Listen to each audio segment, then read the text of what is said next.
shirkadda caalamiga ah ee Tianis oo ah shirkad ka howlgasha 190 waddan oo caalamka ah kana shaqeynaysa dalka muddo 12 sano ah isla markaana ka howlgasha dhammaan gobollada dalka ayaa maanta waxay garoonka aadan cadde ee magaalada Muqdisho ka ambabixisay 65 ruux oo u dirtay dalka Sacuudiga si halkaasi ugu soo gutaan acmaasha umrada. shirkadda Tianis ayaa iibisa alaabaha dabiiciga ah iyo kuwa nafaqada waxaana sanad walba ay abaalmarino kala duwan siisaa howlwadannada la shaqeeya shirkadda kuwaas oo hela abaalmarino kala lacago kaash ah gawaari dalxiis siminaaro iyo waliba umuro kale.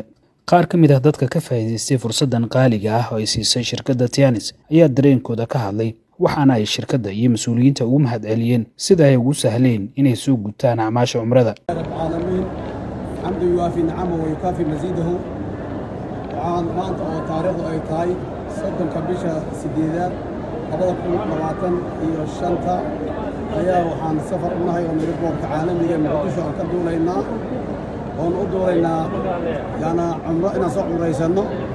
umradaas oo ka bilaabanaysa Jidda oo nabiga qabrigiisa soo ziyaaranayno fursadaas dahabiga ee cibaadada waxaa noo soo tageliyay bacdallahi shirkadda Tianis aad baan shirkadda ugu mahadinaynaa iyo ablaynada iyo dadka hawsha wada ee noo sahlay waxaan u rajaynaynaa guul iyo horumar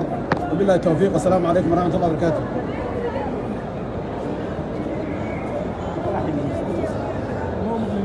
السلام عليكم ورحمة الله تعالى وبركاته. الحمد لله ثم الحمد لله. waxaan maanta ku faraxsanahay in ilaahay raxmaanka ay ii suurtageliyay darin boorkayga riyadayda wax iiga mid ahay oo ah inaan baydka ilaahay tago alxamdulilah weliba aniga iyo tiimkayga oo dhammaan aan isla wada rumaysanayno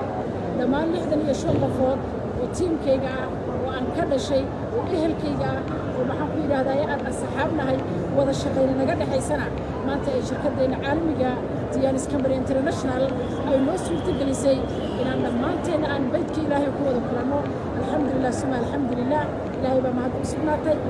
dhammaantiin.